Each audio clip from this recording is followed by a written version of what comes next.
Sadio Mané envoie un beau message à Nicolas Jackson, le magnifique hommage de Messi à Cesc Fabregas. Bonjour à tous, merci de nous suivre sur Afrique Sport pour la matinale du dimanche 2 juillet 2023. Nous l'ouvrons avec Amin Harit. Ce samedi matin, l'Olympique de Marseille a annoncé officiellement la levée de l'option d'achat d'Amin Harit, ce qui n'a pas du tout surpris les supporters marseillais. Le milieu offensif marocain était prêté par Schalke 04 depuis 2 saisons et avait une clause dans son contrat stipulant que s'il jouait au moins 15 matchs avec le club phocéen cette saison, il serait transféré définitivement. Cette condition a été remplie lors de l'Olympico du 6 novembre dernier, victoire 1-0. La transaction s'est élevée à 5 millions d'euros pour un contrat qui s'étendra jusqu'en 2027 selon RMC Sport. C'est une excellente affaire pour l'Olympique de Marseille compte tenu des performances de l'international marocain avant sa grave blessure au genou. Cette blessure a mis fin à sa saison dès le 13 novembre dernier et l'a empêché de participer à la Coupe du Monde avec l'équipe nationale du Maroc, les Lions de l'Atlas.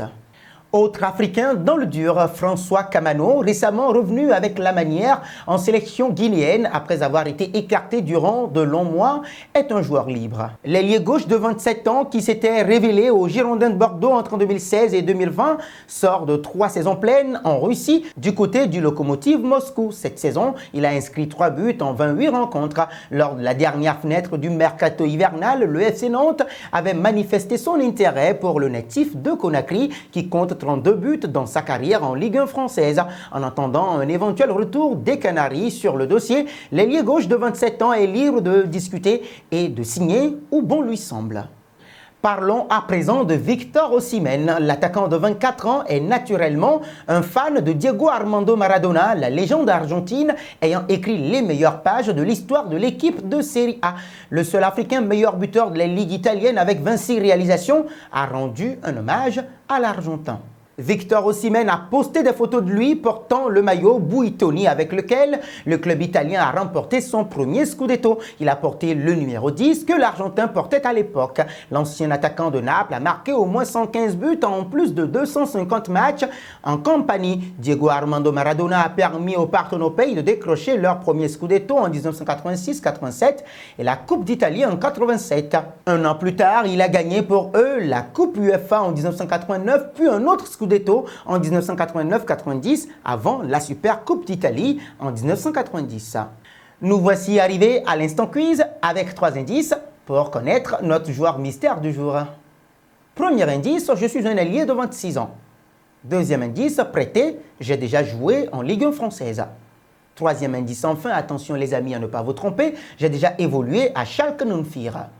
Qui suis-je? Vos réponses seront attendues en commentaire. Nos félicitations à tous ceux qui ont répondu. Eric Bailly, lors de la dernière matinale, c'était le joueur à trouver puisqu'il est un défenseur central de 29 ans qui appartient à Manchester United. Prêté à Marseille, il a déjà évolué à Villarreal. Après ça, nous enchaînons avec la FIFA qui teste une règle révolutionnaire pour le hors-jeu. Malgré l'introduction de la goal line technologie et de la vérification par assistance vidéo VAR, les débats autour de l'arbitrage continuent chaque week-end, notamment sur la règle du hors-jeu, parfois différente en fonction des compétitions. Pour y remédier, la FIFA est en train de tester un outil visant à perfectionner la règle du hors-jeu avec un temps de vérification qui serait beaucoup plus court pour les arbitres. Selon le média brésilien DirecTV Sports, la FIFA va donc tester une nouvelle loi sur le hors-jeu où tout le corps de l'attaquant doit être devant le défenseur pour qu'il soit déclaré hors-jeu. Les Pays-Bas, l'Italie et la Suède la testeront lors de certains matchs de catégorie plus jeune. Parlons de Lionel Messi. Ce samedi, Cesc Fabregas, ancien métronome d'Arsenal, Chelsea et du FC Barcelone, n'a pas échappé à la tradition des adieux au football et a vu Lionel Messi lui rendre un vibrant hommage. Les deux hommes se sont côtoyés au sein du club catalan entre 2011 et 2014 et ont tissé de grands liens d'amitié. De ce fait, le septuple Ballon d'Or a salué son ami pour sa carrière et pour l'homme qu'il est. Tu sais tout le bien que nous pensons de toi et ta famille, Cesc. Tu es un crack et nous passerons encore beaucoup de moments ensemble. Nous t'aimons beaucoup et nous te souhaitons beaucoup de chance pour ta future aventure. Une chose semble sûre, la Pulga va suivre de près les aventures de Fabregas sur le banc de la réserve de Com. Terminons avec Nicolas Jackson. Fraîchement débarqué à Chelsea, Nicolas Jackson a salué justement le rôle décisif de Sadio Mané dans son transfert à Londres. Vendredi, Chelsea a officialisé l'arrivée de l'avant-centre sénégalais, 22 ans, 3 caps. Bien évidemment, les Blues ont en effet lâché près de 37 millions d'euros pour convaincre Villarreal de lâcher sa pépite.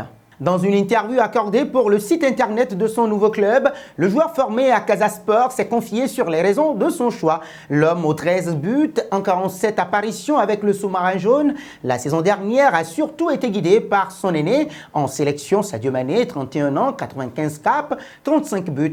La star du Bayern Munich lui a dit tout le bien qu'il pensait de Mauricio Pochettino, actuel entraîneur de Chelsea et ex-coach du double ballon d'or africain à Southampton 2014. J'ai parlé de lui, Mauricio Pochettino, à Sadio Mané, et il a dit des choses incroyables à son sujet. Sadio m'a dit que l'entraîneur allait beaucoup m'aider à m'améliorer et à bien faire si j'écoute ce qu'il a à me dire. Donc c'est exactement ce que je vais faire, a expliqué Jackson. À Chelsea, le joueur passé par Mirandés vient renforcer un secteur offensif déjà bien fourni avec Christopher Nkunku, lui aussi débarqué cet été, Noni Madueke, Mouhaïlou Moudrik, l'Ivoirien Datro Fofana, voire Romelu Lukaku s'il reste.